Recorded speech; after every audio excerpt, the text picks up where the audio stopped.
Welcome back. Nivin Pauly. ഈ പടം കണ്ടു കഴിഞ്ഞപ്പം ഈ ഡയലോഗാണ് എൻ്റെ മനസ്സിൽ എക്സൈറ്റായിട്ട് വന്നത്. ആൻഡ് നമ്മൾ സർവമ്മയെ പറ്റിയാണ് സംസാരിക്കുന്നത്. And before that wishing you A very happy Christmas. നമുക്ക് സർവമ്മയിലേക്ക് വരാം. ആൻഡ് ഒറ്റവാക്കി പറയാനാണെങ്കിൽ ഇതൊരു ഫീൽ ഗുഡ് ഫിലിം.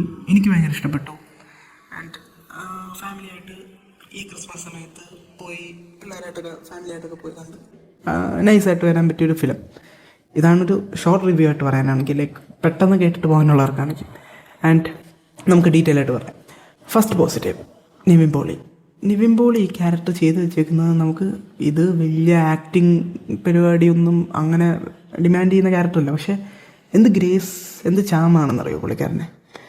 അത് കണ്ടുകൊണ്ടിരിക്കാൻ തന്നെ നല്ല രസമാണ്. പിന്നെ സെക്കൻഡ് കോംബോ, ഇതിനകത്ത് ഒരു ക്യാരക്ടറുണ്ട്, ഡെലുലു എന്നാണ് പറയുന്നത്. സോ ആ ക്യാരക്ടറും നിവിൻ പോളിയും തമ്മിലുള്ള ഒരു combo. And that person is cute. അങ്ങനെ ഞാൻ പറയുന്നുള്ളൂ, സ്പോയിലർ ആവണ്ട. And Aju Varghese and Nivin Pauly combo. Last കണ്ടത് ലവ് ആക്ഷൻ ഡ്രാമയിലാണെന്ന് തോന്നുന്നു. എന്ത് രസമാണെന്ന് അറിയോ അവരെ. ആ ഒരു ഫസ്റ്റ് ഹാഫ് നമ്മൾ തീരുന്നത് പെട്ടെന്ന് തീർന്നു പോയി. ഭയങ്കര രസമായിരുന്നു ഫസ്റ്റ് ഹാഫ്. ആൻഡ് ക്യാരക്ടേഴ്സ് ഇതിനകത്ത് കൊടുത്ത വേഷങ്ങളെല്ലാം അടിപൊളിയായിട്ട് ചെയ്തിട്ടുണ്ട്. പിന്നെ അത് അത്രയ്ക്ക് അവരുടെ ആക്ടിങ്ങിനെ അവരുടെ ഡിമാൻഡ് ചെയ്യുന്ന, അവർ ചലഞ്ച് ചെയ്യുന്നോട്ടുള്ള ക്യാരക്ടേഴ്സൊന്നും അല്ല. അവർ ഇതിനെക്കാട്ട് കിടിലൻ ആക്ടേഴ്സാണ്. ഈ ക്യാരക്ടേഴ്സ് കൊടുത്തേക്കുന്നതിനെക്കാട്ട് ഭയങ്കര കിടിലായിട്ട് പെർഫോം ചെയ്യാൻ അറിയുന്ന ആക്ടേഴ്സാണ്. അവർക്കിതൊക്കെ കേക്ക് വെക്കാണ്. പക്ഷേ നിവിൻ പോളി ഇത്രയും കുറേ നാൾക്ക് ശേഷം ഇങ്ങനെ കാണുമ്പം I feel so happy. And ഞാനൊരു ഭയങ്കര നിവിൻ പോളി ഫാനും കൂടാണ്. പക്ഷേ ഫാനിസം വെച്ച് ലൈക്ക് കഴിഞ്ഞ കുറച്ച് ഫിലിംസ് എനിക്ക് അത്രയും വർക്ക് ആയിട്ടില്ല. And I M so happy for him in this film. എനിക്ക് ഭയങ്കര ഇഷ്ടപ്പെട്ടു. തേർഡ് പോസിറ്റീവ് എന്ന് പറഞ്ഞാൽ എനിക്ക് ഇന്നത്തെ റിലേറ്റബിലിറ്റി ഫാക്ടർ. അത് ഹൃദയപൂർവ്വം കണ്ടപ്പോഴും ഈ പടം കണ്ടപ്പോഴും എനിക്ക് ഹൃദയപൂർവ്വം അഖിൽ സത്യനാണോ കുറേ സ്ഥലത്ത് ഡയറക്റ്റ് ചെയ്തതെന്ന് എനിക്ക് നല്ല ഒരു തോട്ട് വന്നു, ഒരു ഗോസ്റ്റ് ഡയറക്ഷൻ പോലെ. കാരണം കുറേ സ്ഥലത്തുള്ള റിലേറ്റബിലിറ്റി, ലൈക്ക് കുറേ സ്റ്റോറിയിൽ കുറച്ച് കാര്യങ്ങളൊക്കെ ഭയങ്കര സെയിം പോലെ തോന്നി, ക്യാരക്ടേഴ്സിൻ്റെ ആ ഒരു നേച്ചറും കാര്യങ്ങളൊക്കെ. ആൻഡ് ഫോർ മീ ഈ ക്യാരക്ടർ ഭയങ്കര റിലേറ്റബിളാണ്. ഒരു ഫിലിം എപ്പോഴാണ് നമുക്ക് വർക്ക് ആവുന്നതെന്ന് പറഞ്ഞാൽ നമ്മൾ തിയേറ്ററിൽ ഇരുന്ന് കാണുമ്പം ആ ഒരു സ്ക്രീൻ നമ്മൾ അറിയാതെ നമ്മൾ ആ സ്ക്രീനിൻ്റെ അകത്തോട്ട് പോകുമ്പോഴാണ്, ലൈക്ക് നമ്മൾ ആ ഒരു സ്ക്രീനും വിട്ട് ആ ക്യാരക്ടറായിട്ട് നമ്മളങ്ങ് മേജ് ആകുമ്പോഴാണ് ആ ഫിലിം ഒരു വിന്നാണെന്ന് എനിക്ക് തോന്നിയിട്ടുള്ളൂ. അതേപോലെ എനിക്ക് ഈ ഫിലിം തോന്നി. ഇതിനകത്തെ ക്യാരക്ടർ എനിക്ക് നിവിൻ പോളിയുടെ ക്യാരക്ടർ എനിക്ക് ഭയങ്കര റിലേറ്റബിളായിട്ട് തോന്നി. നിവിൻ പോളിയുടെ കുറച്ച് ഐഡിയോളജിയും കാര്യങ്ങളൊക്കെ എനിക്ക് സ്റ്റാർട്ടിങ് ഇത് ഞാനല്ലേ എന്ന് തോന്നി എനിക്ക്.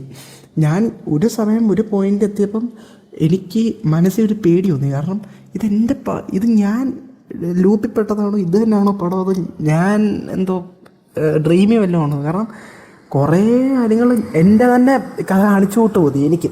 അത്രയ്ക്ക് റിലേറ്റബിളായിട്ട് തോന്നി നമുക്ക് കുറേ കാര്യങ്ങൾ.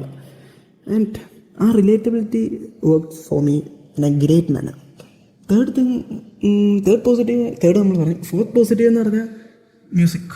ജസ്റ്റിൻ പ്രഭാകരൻ പുള്ളിക്കാൻ അടിപൊളിയാണ്. എനിക്ക് ഇതിനകത്തൊരു പാട്ട് ഇറങ്ങിയായിരുന്നു, ഒരു ഡാൻസ് സോങ്. അതെനിക്ക് ആദ്യം യൂട്യൂബിൽ കേട്ടപ്പോൾ എനിക്ക് വലിയ ഇഷ്ടപ്പെട്ടില്ല. പക്ഷേ ഇത് തിയേറ്ററിൽ കേട്ടപ്പോൾ എനിക്ക് കൊള്ളാമെന്ന് തോന്നി, കുഴപ്പമില്ലെന്ന് തോന്നി.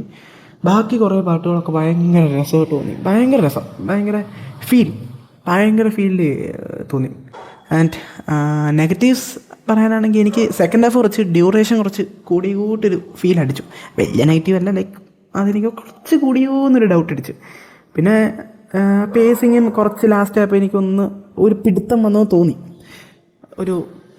കുറച്ച് അല്ല, പിന്നെ കഥ വെച്ചോ അങ്ങനെ കുറച്ച് പ്രെഡിക്റ്റബിലിറ്റി, ഇങ്ങനെയാണ് ഇത് സംഭവിക്കുന്നത് എന്നുള്ളൊരു തോന്നൽ നമുക്ക് വരും. എനിക്കങ്ങനെ വന്നു. അതെനിക്ക് ഇത് നെഗറ്റീവ്സ് എന്ന് പറയുമ്പോൾ ഇത് അവോയ്ഡ് ചെയ്യാൻ പറ്റുന്ന, ലൈക്ക് ഇത് കാണാണ്ടിരിക്കേണ്ട നെഗറ്റീവ്സ് അല്ല, എനിക്കങ്ങനെ തോന്നി.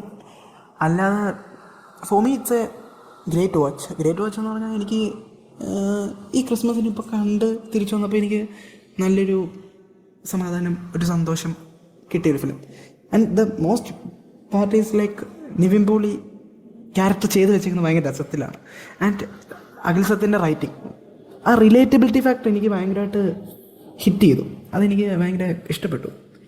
And that's my review for Sarvamma. ഇനി വൃഷഭയ്ക്ക് പോകണമെന്നുണ്ട്, പക്ഷെ ഇവിടെ എങ്ങും ഇല്ല. ഇനി അതിനും കൂടെ എപ്പോഴേലും ഇന്നോ നാളെ ഇന്ന് അറിയാമോടെ, ഇന്ന് എനിക്ക് സർവമയ ഉണ്ട്. I mean happy mood. എനിക്ക് നാളെ വൃഷഭ കാണണമെന്നുണ്ട്. കണ്ടിട്ട് വിടുന്നതായിരിക്കും മേ ബി. ആൻഡ് അപ്പം അടുത്ത വീഡിയോ കാണുന്നവരെ ബൈ.